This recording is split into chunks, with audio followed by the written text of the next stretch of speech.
오늘 증거할 본문 말씀을 봉독하도록 하겠습니다. 에베소서 5장 1절로 14절까지의 말씀입니다. 제가 봉독합니다. 그러므로 사랑을 입은 자녀같이 너희는 하나님을 본받는 자가 되고 그리스도께서 너희를 사랑하신 것 같이 너희도 사랑 가운데서 행하라. 그는 우리를 위하여 자신을 버리사 향기로운 제물과 생축으로 하나님께 드리셨느니라. 음행과 온갖 더러운 것과 탐욕은 너희 중에서 그 이름이라도 부르지 말라. 이는 성도의 마땅한 바니라. 누추함과 어리석은 말이나 희롱의 말이 마땅치 아니하니 돌이켜 감사하는 말을 하라. 너희도 이것을 정령이 알거니와 음행하는 자나 더러운 자, 탐하는 자, 곧 우상 숭배자는 다 그리스도와 하나님 나라에서 기업을 얻지 못하리니 누구든지 헛된 말로 너희를 속이지 못하게 하라. 이를 인하여 하나님의 진노가 불순종의 아들들에게 임하나니 그러므로 저희와 함께 참여하는 자가 되지 말라. 8절 너희가 전에는 어두움이더니 이제는 주 안에서 빛이라. 빛의 자녀들처럼 행하라. 빛의 열매는 모든 착함과 의로움과 진실함에 있느니라. 주께서 기쁘시게 할 것이 무엇인가 시험하여 보라. 너희는 열매 없는 어둠의 일에 참여하지 말고 도리어 책망하라. 저희의 은밀히 향하는 것은 말하기도 부끄러움이니라. 그러나 책망받는 모든 것이 빛으로 나타나느니 나타나지는 것마다 빛이니라. 14절 그러므로 이르기를 잠자는 자여 깨어서 죽은 자들 가운데서 일어나라. 그리스도께서 네게 빛이시리라 하셨느니라. 자, 이 말씀을 중심으로 해서 너희는 빛의 자녀라 라는 제목으로 말씀을 증거하도록 하겠습니다. 오늘 읽은 본문 말씀을 보면 1절 초반에 우리는 하나님을 본받는 자, 하나님으로부터 구원을 받은 자라는 내용이 기록되어 있고요. 8절서부터 11절까지 우리는 주 안에서 빛의 자녀로 부름을 받은 자, 그래서 의로움과 진실함, 또 착함 가운데 살아가야 될 자, 그래서 열매를 열리며 살아가야 될 자, 이렇게 이제 규정이 되어 있고요. 그리고 마지막에 결론으로 이렇게 얘기하는 걸 보게 됩니다. 그러므로 이러기를 잠자는 자에 깨어서 죽은 자들 가운데서 일어나라. 그리스도께서 내게 빛이시리라. 이렇게 이제 소망의 말씀으로 이어지는 말씀입니다.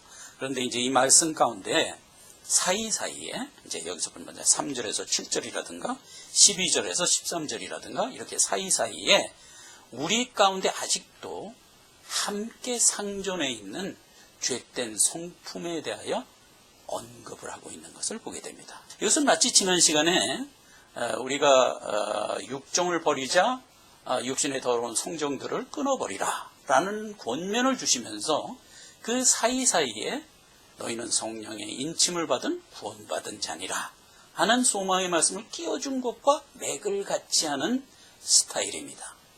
즉 오늘도 우리에게 소망의 말로 우리는 어떤 자라는 사실을 선포하면서 그 사이사이에 너희는 그런 가운데 부름을 받은 하나님의 자녀이지만 지금 현재 너희 속에 거하는 더러운 육신의 정욕들이 항상 상존하여 너희와 함께 있다는 것을 잊지 마라 하는 식으로 교차 설명을 하고 있는 것을 우리가 발견하게 되는 것입니다. 자, 여기서 이제 3절 이하 7절의 말씀을 다시 한번 보면 이렇게 되어 있죠. 음행과 더러운 것과 모든 탐욕은 너희 중에서 그 이름이라도 부르지 마라. 누추함과 어리석은 말이나 희롱의 말이 마땅치 않다. 너희도 이것을 정령이 알거니 음행하는 자나 더러운 자나 탐하는 자, 우상 숭배자는 다 그리스도와 하나님 나라에서 유업을 받지 못한다. 누구든지 헛된 말로 너희를 속이지 못하게 하라. 이를 인하여 하나님의 진노가 불순종의 아들들 가운데서 임한다. 그러므로 저희와 함께 참여하는 자가 되지 마라. 이렇게 해서 이제 세상의 불신자들과 거리를 두라 하는 듯이 보인단 말이죠. 또 12절 13절에도 저희의 은밀히 향하는 것은 말하기도 부끄러움이라. 그러나 책망받는 모든 것이 빛으로 나타나나니 나타나지는 것마다 빛이니라. 이런 식으로 이제 얘기를 하는 겁니다. 그래서 이게 꼭 마치 너희는 이제 구원받은 자니까 구원받지 못한 불신자들과의 거리를 두고 서로 참여하는 자 되지 말라 하는 듯이 기록이 되어 있지만 사실은 이게 남의 얘기가 아니란 말이죠. 내가 구원을 받아서 하나님이 나에게 주신 영생의 소망을 내가 간직하고 살아갈지라도 나는 지금 육신이라는 성정 가운데 거하고 있는 엄연히 세상의 육신을 갖고 살아가는 자라는 것을 잊지 말라는 뜻인 것입니다. 그러면서 이제 세상 사람들이 하나님이 주신 영생의 소망을 모르고 살아가는 세상 사람들이 하는 모든 잘못된 언행의 습관과 그 행위들이 사실은 너희가 전에 믿기 전에 하던 그 행위다 이 말이에요. 그리고 지금도 너희가 육신 가운데 있기 때문에 언제라도 그런 성정은 튀어나올 수 있는 자들인 것을 잊지 마라. 이렇게 권면하는 말인 것이나 다름이 없는 것입니다. 자, 그래서 이제 이 얘기를 우리가 접하면서 하나님이 우리에게 주신 구원과 우리를 하나님의 의로운 자녀로 새롭게 태어나게 한 사실에 대하여 우리가 다시 한번 점검을 하고 너희는 빛의 자녀다 하는 명제를 우리가 살펴보도록 하겠습니다. 욥기서를 보면요, 욥기서는 이제 우리가 3월달에 읽도록 되어 있던 성경이죠. 그 말씀이 크게 세 가지로 대별된 것을 보게 됩니다. 여러분 다 읽으셔서 아시겠지만 욥은 하나님의 택한 자녀입니다. 근데 욥에게 원치 아니하는 어떤 고난과 어떤 고통이 지금 엄습하고 있습니다. 그런데 그러한 상황에서 안 믿는 세 친구들이 욥을 위문하러 온 겁니다. 와가지고 욥에게 충고를 한다고 준 말이 무슨 얘기냐면, 내가 지금 이렇게 고난과 환난 가운데 떨어진 걸 보니까 너는 틀림없이 하나님에게 진죄가 있을 것이다. 그러니까 그걸 빨리 회개하라. 이렇게 이제 욥에게 권면을 했던 것이죠. 근데 욥은 그 말을 듣고 좋다. 내가 잘못이 있으면 나는 마땅히 회개를 해야 되겠지만 나는 지금 이런 벌을 받을 만한 잘못을 하나님 앞에 한 적이 없다. 이렇게 돼가지고 이제 그 두 친구들과 욥과의 사이에서 계속 그 문제 갖고 이제 언쟁을 벌이는 내용이 쭉 기록된 것이 이제 욥기의 주류를 이루고 있죠. 그런데 이제 30장 이후에 가보면 거기에 이제 중재자라는 엘리후가 나타납니다. 그러니까 욥에게 너 진죄가 많으니까 얼른 회개해 라고 말하던 그 친구와 좀 다른 제3의 엘리후라는 인물이 나타납니다. 그래서 그 엘리후가 둘이 벌이는 논쟁을 둘 다 비판을 하면서 나옵니다. 근데 거기서 이제 엘리후가 한 말이 뭐냐면, 욥 보고 진죄가 있으니까 회개하라고 얘기한 너희 말은 정당치 못하다 하는 것을 일단 이제 지적을 하고요. 그 다음에 욥에게도 내가 진죄가 없는데 왜 나에게 이런 고난이 임했는가라고 하나님한테 따지는 태도가 너도 틀렸다. 너는 마땅히 이런 고통과 환난이 너에게 임했을 때 내가 죄 때문에 이런 걸 받는 거야 라고 생각하기 이전에 하나님이 나에게 왜 이런 환난과 고통 가운데 나를 있게 했는가를 생각했어야 했다 이거죠. 그런 것으로 해서 이제 욥과 세 친구를 동시에 비판하고 나왔습니다. 그러니까 엘리후는 두 사람의 논쟁 가운데 중재하는 말로 지금 나온 겁니다. 근데 엘리후가 한 말에는 상당히 근거가 있습니다. 그래서 이제 엘리후가 구원과 관련해서 세 친구들과 그 다음에 욥에게 던져준 구원과 관련해서 준 이 말씀 하나를 제가 오늘 소개합니다. 이게 굉장히 구원과 관련해서 우리가 꼭 알아야 되는 상황이기 때문에 제가 오늘 이것을 소개합니다. 욥기 33장 23절입니다. 이게 엘리후가 한 말입니다. 세 친구가 한 말하고는 조금 차원이 틀린 말이죠. 제가 욥기 33장 19절부터 읽겠습니다. 혹시는 사람이 병상의 고통과 뼈가 늘 쑤심의 징계를 받나니 그의 마음은 식물을 싫어하고 그의 혼은 별미를 싫어하며 그의 살은 파리하여 보이지 아니하고 보이지 않던 뼈가 드러나서 그의 혼이 구덩이에 그의 생명이 멸하는 자에게 가까워지느니라. 그럴 때 만일 일천 천사 가운데 하나가 그 사람의 해속자로 함께 있어서 그 정당히 행할 것을 보일진데 하나님이 그 사람을 긍휼히 여기사 이르시기를 그를 건져서 구덩이에 데려가지 않게 하라. 내가 대속물을 얻었다 하시리라. 25절 그런즉 그 살이 어린아이보다 연하여져서 소년의 때를 회복할 것이요. 26절 그는 하나님께 기도함으로 하나님의 은혜를 베푸사 그로 자기의 얼굴을 즐거이 보게 하시고 사람에게 그의 의를 회복시키느니라. 이렇게 해서 이제 우리에게 임한 구원에 대한 근본적인 내용을 이렇게 피력하고 있는 것을 우리가 만나게 됩니다. 자, 여기서 엘리후가 한 말 중에서 우리가 이제 유심히 살펴봐야 할 말이 23절 말씀인데, 그럴 때 만약 일천천사 가운데 하나가 그 사람의 해석자로 함께 있어서 그 정당히 행할 것을 보일진대 하나님은 그 사람을 긍휼히 여기서 이르시기를 그를 건져서 구덩이에 내리지 않게 하라 내가 대속물을 얻었다 하시리라 한 요 부분입니다. 자, 세상에 있는 모든 사람은요 전부 세상이라는 거대한 컨베이어 벨트 위에 지금 놓여져 있습니다. 이 거대한 컨베이어 벨트는 어디를 향하여 지금 꾸준히 흘러가고 있단 말이죠. 근데 그 자리가 어디냐면 깊이 빠져들어가는 멸망의 구덩이란 말이죠. 그 구덩이에 이제 쫙 이제 밀려가서 거기 모두 떨어져 죽는 거예요, 지금. 그게 다 이제 멸망할 수밖에 없는 그런 이제 여정 가운데 사람들이 지금 다 놓여 있는 겁니다. 그런데 그때에 어떤 해석자 하나가 나타나서 그 해석자가 행할 어떤 정당한 일을 했다는 겁니다. 그 해석자가. 그 정당한 일을 했을 때 하나님이 그 정당한 일을 하는 것을 보고 쟤는 건져내, 쟤는 구덩이에 빠지지 않게 이렇게 명했다는 겁니다. 왜요? 쟤 앞에는 대속물이 있어. 그러니까 건져내. 구덩이에 떨어지지 않게 해. 하나님이 이랬다는 겁니다. 자, 요게 우리가 하나님 앞에 구원을 얻은 실상이라는 겁니다. 자, 다시 한번 보세요. 세상은 지금 거대한 어떤 진행이 지금 이루어지고 있습니다. 근데 어느 한 방향을 향해서 흘러가고 있어요. 근데 그 방향이 끝에 가면 어디냐면 나올 수 없는 기막힐 구덩이란 말이에요.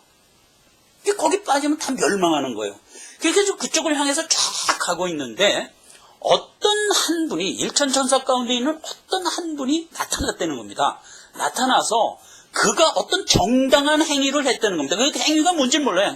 정당한 행위를 했는데 그렇게 하고 나니까 하나님이 대속물을 내가 봤어. 쟤한테는 대속물이 있구나. 쟤는 건져내라. 쟤는 건져내라. 하는데 건져내라는 사람마다 뭐가 그 앞에 있다? 대속물이 있는 걸 봤다는 겁니다. 요게 이제 우리가 구원받은 내용인 겁니다.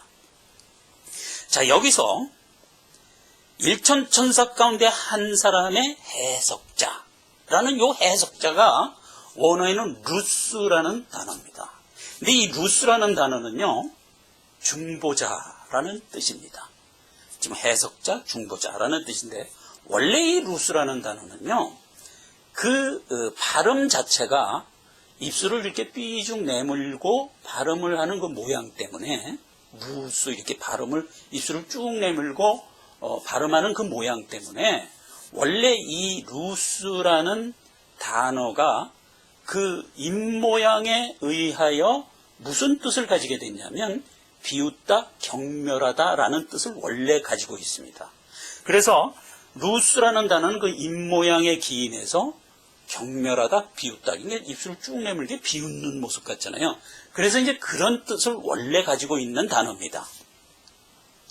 그런데 통역자, 말하자면 이제 타국 언어를 통역해주는 통역자가 이쪽 언어를 들어서 이쪽 언어로 통역을 해주고 있지 않습니까? 그럴 때 우리는 우리말을 들을 땐 우리말의 입모습이 이렇게 눈에 있기 때문에 이상하게 안 보이죠. 근데 외국어는 우리 눈에 이상하게 보인다고요. 우리가 흔히 하지 않던 발음을 그 외국어에선 하니까 이상하게 보이거든요. 근데 그 통역자가 이쪽 말을 듣고 그쪽 말을 통해서 이쪽 말로 옮길 때 그 입을 삐쭉삐쭉하게 하면서 내밀면서 그 말을 통역하려고 애쓰는 모습에서 마치 그 통역자의 입모습이 루스와 같은 입모습이 되는 거예요. 입술을 삐죽 내밀고 흔히 못 보던 입모양을 보인단 말이에요.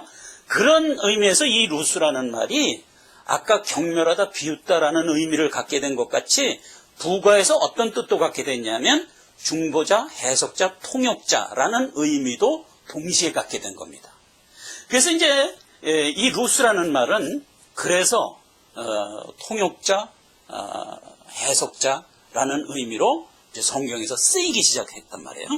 지금 여기서 얘기하는 해석자가 바로 루스인 겁니다. 그 중보자가 누구예요? 예수 그리스도잖아요. 그 중보자가 정당히 어떤 일을 행했어요. 그 정당히 행한 것이 여기서는 설명이 안 돼 있지만 그게 뭐예요? 십자가 대속의 역사하심이 있잖아요. 그 정당히 행할 것을 딱 보이자 하나님이 그 루스가 중보자가 한 정당한 일을 통해서 어떤 사람들에게는 대속물이 덧입혀져 있는 걸 보게 됐다 이거예요. 그래서 쟤는 구덩이 안 내려가게, 쟤는 구덩이 안 내려가게 해서 구원을 했다라는 뜻인 겁니다. 이게 이제 우리가 구원받은 실상입니다. 이런 얘기는 창세기에서도 동일한 패턴으로 우리에게 설명되는 것을 보게 됩니다. 자, 창세기에서 큰 하나님의 심판이 뭐였죠? 노아의 홍수예요. 그럼 그 노아의 홍수 장면을 들어가 보면 우리가 이 동일한 패턴으로 되어 있는 구원과 관련된 얼개를 우리가 보게 됩니다. 자, 보십시다. 창세기 6장 5절 이하의 말씀을 제가 읽겠습니다. 여호와께서 사람의 죄악이 세상의 관영함과 그 마음의 생각의 모든 계획이 항상 악할 뿐임을 보시고 13절 내가 그들을 땅과 함께 멸하리라 하고 멸한 게 노아의 홍수 심판입니다. 네. 그래서 이제 몽땅 멸했죠. 근데 노아의 8 식구는 방주에 태워서 이제 구원을 한 거잖아요.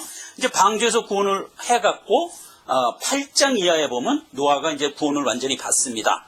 그래갖고 다시 이제 땅에 물이 없어지자 땅에 내려와서 노아가 이제 양과 염소를 잡아서 하나님께 번제로 제사를 드렸단 말이에요.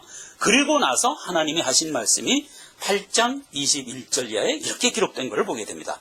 여호와께서 그 향기를 흠양하시고 그 중심에 이르시되 내가 다시는 사람으로 인하여 땅을 저주하지 아니하리니 이는 사람의 마음에 계획하는 바가 어려서부터 악함이라 내가 전에 행한 것 같이 모든 생물을 멸하지 아니하리라 이렇게 얘기를 했다는 얘기예요. 자, 그러면 좀 비교를 해보자고요. 창세기 6장에서 뭐예요? 사람들의 생각이 항상 악함을 보고 멸했다 이렇게 되는 얘기예요. 그런데 이제 창세기 8장에서는 무슨 얘기냐면 이는 사람의 마음에 계획하는 바가 어려서부터 항상 악했다. 이건 동일한 거예요. 창세기 6장 때 사람이나 창세기 8장 때 사람이나 동일하게 악한 거예요. 항상 악한 거예요. 어려서부터 악한 거예요. 본래 악한 거예요. 그런데 창세기 8장 뭐가 다르죠? 향기로운 생축을 하나님이 흠양했다고요. 노아가 드린 번제를 통해서 향기로운 대속물의 향취를 여호와 하나님이 흠양했다고요. 그리고 나서 내린 결론이 뭐냐? 동일하게 악하지만 뭐다? 향기로운 생축 때문에 쟤는 멸하지 아니하리라예요. 이게 구원의 실상이라니까요. 그러니까 구원을 항상 우리가 어떻게 생각해야 되냐면 나는 죽을 수밖에 없는 죄인입니다 말이에요. 나는. 근데 하나님이 친히 내게 오셔서 내가 원한 것도 아니고 내가 오라고 해서 오신 것도 아니고 아니요. 하나님이 작정하신 뜻대로 오셔서 자기 백성에게 대속의 은혜를 베푸사 그 앞에 대속물이 되셔 가로막고 있다 이거예요. 하나님이 그 대속물 안에 있는 나를 보신 거예요. 그래가지고 나는 원래는 어때요? 원래는 어려서부터 악하고 지금도 악하고 영원히 악한 그런 존재지만 하나님이 내 앞에 있는 대속물을 보고 건지려는 겁니다. 그러니까 우리는 비몽사몽감에 건짐을 당한 거예요. 누군가 내 후에 와서 덧입혀지면서 나는 그냥 구원을 받은 거예요. 구원이 이렇게 임했다는 겁니다. 여기서 대속물, 향기로운 생축, 이게 오늘 읽은 본문 말씀의 그 얘기잖아요. 다시 한번 제가 읽을게요. 그러므로 사랑을 입은 자녀같이 너희는 하나님을 본받는 자가 되라. 우리가 이제 구원받은 자잖아요. 2절. 그리스도께서 너희를 사랑한 것 같이 너희도 사랑 가운데 행하라. 그렇죠? 너 이제 사랑의 자녀가 됐다는 겁니다. 그 이유는 그 다음에 이렇게 나오잖아요. 그는 우리를 위하여 자신을 버리사 향기로운 제물과 생축으로 하나님께 드리셨느니. 이게 이유란 말이에요. 하나님이 예수 그리스도가 나에게 오셔서 향기로운 생축과 제물, 대속물이 돼서 내 앞을 딱 가로막고 있는 바람에 하나님이 나를 볼 때 제 앞에 대속물이 있다, 건져라, 이랬다는 얘기예요. 이게 우리가 받은 구원의 실상이다, 이 말이에요. 그래서 이제 우리가 중보자라는, 해석자라는 이 어원의 루스라는 말이 어떤 지명에도 쓰임을 받게 됩니다. 근데 그 루스가 쓰였던 지명의 이름이 뭐였죠? 베델이었단 말이에요. 베델. 이게 베델이라는, 베델 그러면 이제 집, 엘, 하나님, 그래서 하나님의 집, 이런 뜻이잖아요. 이게 베델이라는 지명의 원래 이름이 루스였다고요. 자, 그래서 루스와 베델은 동일한 장소에 대한 지명 이름으로 지금 성경이 우리에게 알려주는 겁니다. 자, 그 얘기가 이제 창세기에 보면 이렇게 기록된 것을 보게 됩니다. 창세기 12장 8절에 보면 아브라함이 하나님으로부터 택함을 받습니다. 그래서 갈대아 우르에서 이제 내가 지시한 땅으로 가라 해갖고 보낸 땅이 어디예요? 가나안 땅이잖아요. 가나안 땅에 아브라함이 도착을 해갖고 거기서 한 장소에서 돌단을 쌓고 하나님께 경배를 하면서 하나님의 이름을 불렀더라 한 곳이 어디다? 베델이었단 말이에요. 그래갖고 이제 베델이라는 이름이 하나님의 집이라는 뜻이 되고요. 그 하나님의 집이라는 베델의 원 이름은 루스, 중보자라는 이름이었다는 겁니다. 하나님이 모든 그 이스라엘 역사 가운데 하나님을 믿지 않던 이방 열국의 멸망하는 장면을 묘사하는 내용이 이렇게 쭉 기록되어 있는데 거기에 보면 이런 식으로 하나하나 순차적으로 얘기하는 걸 보게 됩니다. 에스겔서 32장 18절에 보면 애굽이 심판받아 멸망하게 되리라 하는 말이 기록되어 있습니다. 애굽은 이제 불신자를 대표하는 나라의 이름이죠. 그 다음에 이제 22절에 보면 아수르가 하나님의 진노 가운데 멸망으로 떨어지리라 하는 얘기가 이제 이어집니다. 아수르는 누굽니까? 이스라엘을 멸망시켰던 아주 악한 열국이죠. 그 다음에 26절에 메섹과 두발이 또 멸망할 것이다 라는 것이 이제 기록되어 있습니다. 메섹과 두발도 아주 악한 열국 중에 하나입니다. 그 다음에 29절에 보면 에돔도 멸망하여 떨어지리라 하는 게 이제 기록되어 있습니다. 근데 에돔이 누구냐? 에돔은 바로 이삭의 맏아들입니다. 아브라함과 이삭과 야곱 그랬을 때 아브라함이 이삭을 낳고 이삭이 두 아들을 낳습니다. 근데 두 아들을 리브가가 잉태하고 있을 때 하나님이 이제 예언을 했죠. 뭐라고 했냐면 내 뱃속에 두 국민이 있다. 첫째는 내가 버리고 둘째를 택하겠다. 이랬단 말이에요. 그 둘째가 야곱이에요. 그래서 이제 에서가 태어나죠. 둘째는 에서의 발뒤꿈치를 붙들고 나오면서도 이제 아쉽게 나옵니다. 그러나 에서가 먼저 나왔기 때문에 에서가 장자잖아요. 이스라엘은 항상 장자가 그 모든 아비의 기업을 이어받도록 되어 있는 거잖아요. 그런데 이제 야곱은 자기가 차자로 태어났기 때문에 그걸 못 이어받을 이제 위치와 조건으로 태어났단 말이에요.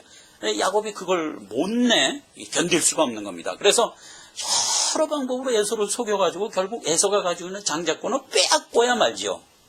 예? 그래서 이제 그 성경에 나오는 얘기를 보면은 에서는 이제 사냥을 좋아해요. 그래서 사냥을 하고서 이게 돌아올 때쯤에는 막 몸도 지치고 배도 고프고 그럴 때요. 그럴 때 딱 팥죽을 끓여가지고 그 앞에서 알짱거리면 에서가 이제 팥죽 한 그릇 달라 그럴 거 아닙니까? 그러면 야곱이 이제 그걸 그냥 안 주고 형의 장자권 나한테 주면 내 팥죽 줄게. 이렇게 농담처럼 던지는 겁니다. 그러면 이제 에서는 아이고 야 지금 배고파 죽겠는데 뭐 장자가 다 뭐냐. 그래 장자권 너 가져라. 뭐 장자권 너 가지란다고 네 거 되는 거 아니니까 에서는 그렇게 생각했는지 모르지만 장자권 넣어줘라 그러고 팥죽 한 그릇을 먹고 들어갔더라. 근데 그 말 끝에 그 기록 끝에 성경은 뭐라고 얘기했냐면 에서가 장자권을 경홀히 여겼더라. 그래서 에서는 하나님으로부터 택함을 받지 못한 자의 모습을 평소 삶에서도 보여준 겁니다. 에서는 장자권을 말하자면 이어받지 못하고 버림을 당하고 성경에 보면은 내가 대대로 에돔을 대적하리라. 이렇게 기록된 것을 우리가 만나게 됩니다. 그게 에돔입니다. 그 에돔은 결국 멸망할 것이다. 이렇게 이제 기록이 되어 있죠. 그 야곱은 에서의 위협에 못 견뎌서 이제 고향을 떠나죠. 도망을 가죠. 도망을 갈 때 베델이라는 곳에서 하나님의 임재를 만나게 되죠. 그래서 거기서 이제 하나님 앞에 나가서 내가 다시 고향에 무사히 돌아오는 날 하나님 앞에 11조를 드리겠습니다. 이렇게 소원을 하고 떠나잖아요. 그리고 이제 다시 돌아옵니다. 다시 돌아올 때는 12 아들을 낳아서 돌아오죠. 근데 그 12아들을 하나님이 몽땅 택하죠. 그래갖고 이스라엘이라는 택한 선민을 이루게 되죠. 그래서 이제 야곱이 12아들, 말하자면 12지파라는 민족을 이루고 돌아온 장소가 어디다? 처음에 도망갈 때 서원한 것도 베델이었고 다시 돌아온 것도 베델이었다. 그때 그 베델의 이름을 성경은 뭐라고 기록했냐면 돌아온 곳의 이름이 베델이었다. 그러나 베델의 본 이름은 루스였다. 이렇게 기록되는 겁니다. 이게 여기서도 그 지명을 통해서 야곱과 에서 또 아브라함 등의 그 모든 역사를 통해서 지금 구원함을 다시 한번 설명해 주고 있는 거예요. 루스가 뭐예요? 바로 중보자 예수 그리스도의 이름이란 말이죠. 예수 그리스도의 이름. 그리고 이제 그 예수 그리스도의 이름을 앞에 안고 있는 게 뭐예요? 우리잖아요. 구원받은 우리잖아요. 그 구원받은 우리를 베델이라고 불렀단 말이에요. 베델이 뭐예요? 베델이. 하나님의 집. 그러면 신약에 와서 하나님의 집은 누구를 얘기해요? 우리를 얘기하잖아요. 우리가 하나님의 집이잖아요. 그죠?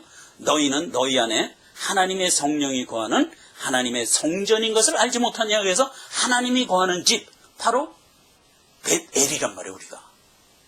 그러니까 우리가 구원받은 우리 이 모든 성도는 루스라는 본래 이름 앞에 서 있는 겁니다. 즉, 중보자라는 예수 그리스도라는 대속물 앞에 우리가 서 있는 겁니다. 이게 구원을 상징하는 얘기란 말이에요. 그래서 아브라함이 하나님이 부르심을 받고 복을 주겠다고 약속하고 언약한 가나안 땅에 와서 첫 단을 쌓은 곳이 베델. 이게 구원을 이룬 곳이다 말이죠. 예. 그리고 야곱이 그 고향을 피해서 도망갔다가 다시 돌아왔다가 하면서 하나님 앞에 서원하고 하나님 앞에 감사했던 곳이 베델이란 말이에요. 그게 바로 자기 자신이고 그 본 이름은 뭐라? 중보자 예수 그리스도 대속물이었단 말이에요. 항상 구원받은 우리에게는 누가 앞에 있다고요? 중보자 예수 그리스도가 있단 말이에요. 루스가 있단 말이에요. 그래서 이제 우리 교회 이름이 베델 한인교회고 우리 교회 웹사이트가 루스로 가는 길이잖아요. 그죠? 루스로 가는 길. 그러니까 생명으로 가는 길, 예수 그리스도를 향해 가는 길, 즉 구원을 향해 나가는 길, 이런 뜻이 되는 겁니다. 우리가 구원받은 사실을 이런 시각에서 아주 분명하게 기록하고 있는 말씀 하나를 소개합니다. 그게 이제 고린도후서 5장 4절 이하의 말씀인데, 이걸 읽어보면 더 분명하게 우리의 구원이 어떤 상황 안에서 지금 주어진 것인가 하는 것이 이제 분명하게 이해될 겁니다. 제가 읽습니다. 고린도후서 5장 4절입니다. 이 장막에 있는 우리가 짐진 것 같이 탄식하는 것은 벗고자 함이 아니요 오직 덧입고자 함이니 죽을 것이 생명에게 삼킨 바 되게 하려 함이라. 자, 이게 무슨 말인가 좀 잘 보세요. 우리가 이 장막 가운데 짐진 것 같이 탄식한다고 그랬어요. 보통 이제 성경이 장막 그러면 우리 몸을 얘기하는 겁니다. 우리가 몸을 입고 살면서 짐진 것 같이 탄식하는 건 뭐예요? 우리 몸이라는 것이 육신의 정욕, 육신의 성정, 이 자체가 하나님이 우리에게 생명 주면서 벌이라고 한 성정이잖아요. 그런데 그 벌이라고 한 성정을 입고 살아가는 우리가 탄식하는 것은 어서 속히 이 몸을 벗어버리자를 위해서 탄식하는 게 아니라는 겁니다. 여러분, 우리 이 몸을 벗어버린다는 것은 뭘 의미해요? 나 죽었으면 좋겠다, 이 소리잖아요. 나 이제 이 몸 입고 더 이상 살기 싫다, 나를 빨리 죽여주십시오, 이런 뜻이잖아요. 그렇게 해서 탄식하는 게 아니라는 겁니다. 그렇죠? 예수 믿는 사람 보고 모두 다 육신을 벗어버리라 그러면 다 죽으라는 얘기인데 그거는 말이 안 되죠. 우리 보고 네 수한 동안 살라고 하나님이 명령하는 겁니다. 그러니까 하나님이 우리에게 입혀준 육신의 장막을 입고 살아가라고 그랬지 언제 벗어버리라고 한 적이 없단 말이에요. 그거는 의무란 말이에요. 우리의 이 땅을 살아가는 수한 동안 의무로 그 몸을 입고 살아가는 하나님이 주신 명이라고요. 우리가 마음대로 나 벗고 싶습니다 해서 벗어버릴 수 있는 게 아니란 말이에요.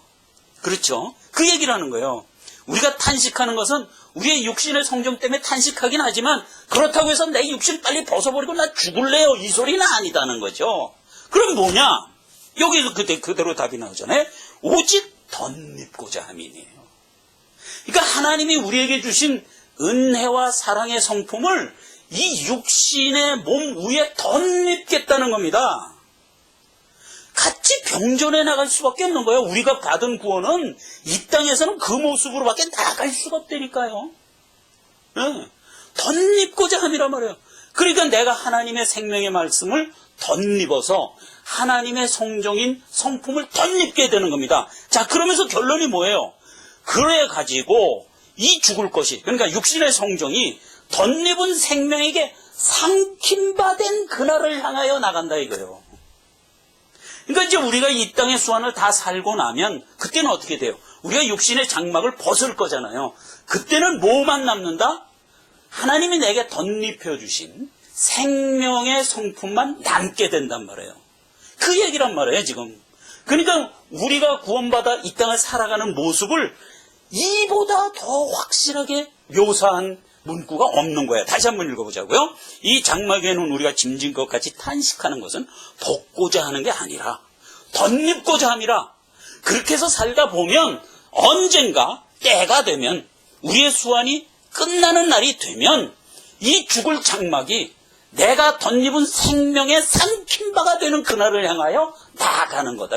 이게 구원받은 우리에게 요구하는 신앙의 형태다 이겁니다. 그러니까 오늘 본문의 말씀대로 또 지난 시간의 본문의 말씀대로 계속 육신의 성정과 하나님이 우리에게 주신 은혜의 성정이 교차해서 항상 설명되고 있는 이유라고요. 하나님이 나에게 생명의 성품을 덧입혀 주셨으면 이제 더 이상 육신과 상관이 없는 자가 됐다는 뜻이 오히려 아니라고요. 하나님이 우리에게 주신 이 귀한 성품을 우리가 덧입었으면 이제 이것에 의지를 하고 내 안에 상존하고 있는 육신의 성정이 살아있을지라도 그것을 누르고 하나님이 덧입혀주는 의의 성품을 가지고 의도적으로 애쓰며 나가는 자가 되라는 겁니다. 이게 하나님이 우리에게 명하는 신앙생활의 요체란 말이에요. 그러니까 하나님이 우리 육신의 성정을 그냥 제거하지 않고 놔두셨다는 것이 말하자면 성경이 우리가 알기를 원하는 내용이라고요. 그러니까 항상 소망의 말씀, 복음의 말씀을 전해줄 때 육신의 성정이 항상 사이사이에 껴서 잊지 않도록 우리에게 환기를 시켜주고 있단 말이죠. 늘 잊지 말. 근데 이걸 모르면 우리가 자칫 육신의 성정은 우리가 가지고 있는 본능이기 때문에 그냥 휩싸이게 된다고요, 자꾸. 그러니까 이걸 알아야 하나님이 내게 주신 거룩한 성품을 꼭 붙들고 나가면서 계속해서 나를 압박하고 있는 육신의 성품을 내가 뒤로 미루면서 나가는 자가 된다. 그렇게 해서 결국 뭐가 된다? 내 성품이 그리스도를 닮은 성품으로 자라가게 된다 이겁니다. 하나님이 이걸 원해서 이런 상황으로 우리를 놓여주신 것이다 이거예요. 내가 원해서 이렇게 된 게 아니에요. 하나님이 이렇게 만들어서 우리로 하여금 가게 한 것이다 이겁니다. 그래 이제 오늘 8절 이하에 우리를 또한 빛의 자녀라고 그랬어요. 1절에서 2절에는 우리를 하나님의 구원받은 하나님을 본받아야 할 자로 이렇게 규정을 했다면 이제 8절에 한 우리를 빛의 자녀라고 그랬어요. 이 빛과 관련된 얘기도 보면 그런 똑같은 얘기예요.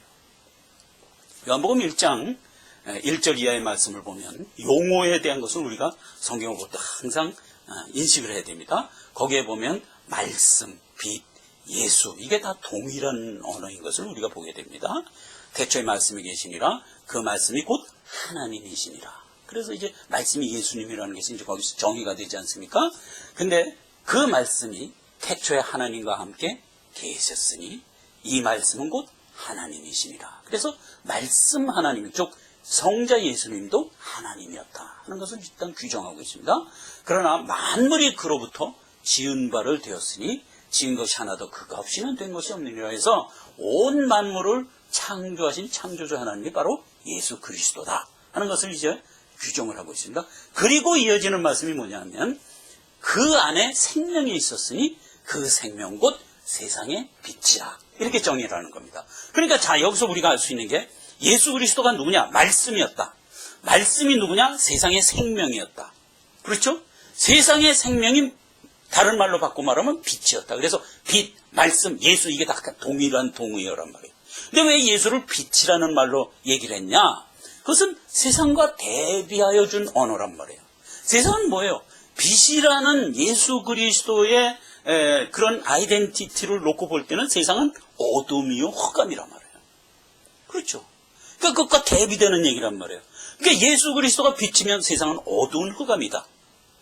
근데 우리에게도 동일한 거예요. 우리가 지금 육신이라는 이 성경을 입고 살아가는 그 자체는 어둠이란 말이에요. 예. 우리 안에 있는 흑암이란 말이에요. 근데 그 흑암에 하나님의 빛이 임한 거예요. 그래서 우린 빛의 자녀가 된 거예요. 그렇죠? 빛의 자녀가 되면 빛이 하는 역할이 뭐냐 하는 것이 이제 정난하게 펼쳐지는 겁니다. 빛이 하는 역할이 있어요. 하나님의 생명, 하나님의 말씀이 내 안에 덧입혀졌을 때 하는 역할이 뭐냐 하는 것이 이제 굉장히 중요한 것으로 우리에게 대두되는 겁니다. 이게 빛의 자녀라는 말은 하나님의 구원을 받은 자라는 명칭이지만 그것이 함축하고 있는 의미는 또 다른 많은 의미들이 있어요. 그건 이제 다음 시간에 우리가 살펴보도록 하자 하는 겁니다. 자, 다시 한번 정리를 합니다. 하나님이 우리에게 베풀어 주신 구원이 뭐다? 우리가 거대한 말하자면 멸망하여 흘러가는 세상 가운데 놓여진 죄인들이라고요. 세상에 있는 모든 죄인은 다 그런 죄인의 모습으로 지금 흘러가고 있습니다. 그래서 끝이 어디라고요? 그냥 한없이 떨어져서 멸망하는 큰 구덩이로 떨어지게 돼 있다고요. 그런 가운데 중보자 루스 예수 그리스도가 나타나서 그가 어떤 정당히 행할 일을 행하셨어요. 행하셨더니 그 행한 결과 어떤 사람들에게는 대속물이 덧입혀지더라 하는 얘기예요. 그때는 하나님이 딱 보고 저는 대속물이 있다 건져라. 쟤는 대속물이 그 앞에 있다 건져라. 구덩이에 내려가지 않게 하라. 이러셨다. 이게 우리에게 베푼 구원이다 말이죠. 그래서 우리는 하나님의 구원을 입을 때 이 땅을 살아가는 콘베어벨트 위에 있는 동안은 죄된 육신의 몸에 무엇이 덧입혀졌다고요? 예수 그리스도란 생명이 덧입혀졌다는 것을 몽명하려도 잊지 말고 하나님이 주신 이 생명을 꼭 부여잡고 내 안에서 역사하는 모든 죄된 성품을 그 능력으로 누르면서 이 여정을 가라 이렇게 명하고 있는 것을 만나게 되는 것입니다. 다음 시간에는 빛의 자녀다. 빛의 자녀가 해야 할 일이 무엇인가 라는 것에 대해서 좀 더 다른 측면에서 살펴보도록 하겠습니다. 기도하겠습니다. 하나님 아버지 은혜를 감사드립니다. 하나님께서 오늘도 귀한 말씀으로 우리에게 선포해 주심을 감사드립니다. 우리가 공로 없이 하나님 앞에 구원을 얻었습니다. 하나님이 정당히 대속의 은혜를 베풀어 주심으로 하나님 앞에서 우리가 대속물을 얻은 자가 되었습니다. 하나님은 우리를 바라보시며 구덩이에 떨어지지 않게 멸망으로 떨어지지 않게 우리를 구원해 주심을 감사드립니다. 우리가 이 은혜를 내 몸에 덧입고 내 안에 역사하는 모든 세상적인 생각과 행위들을 누르고 절제하면서 하나님께 나아가는 여정 가운데 하나님이 항상 능력의 말씀으로 인도하여 주옵시고 우리가 결단함으로 하나님께 나아가는 귀하고 복된 하나님의 권속이 되게 하여 주옵소서. 예수님의 이름으로 기도했습니다. 아멘.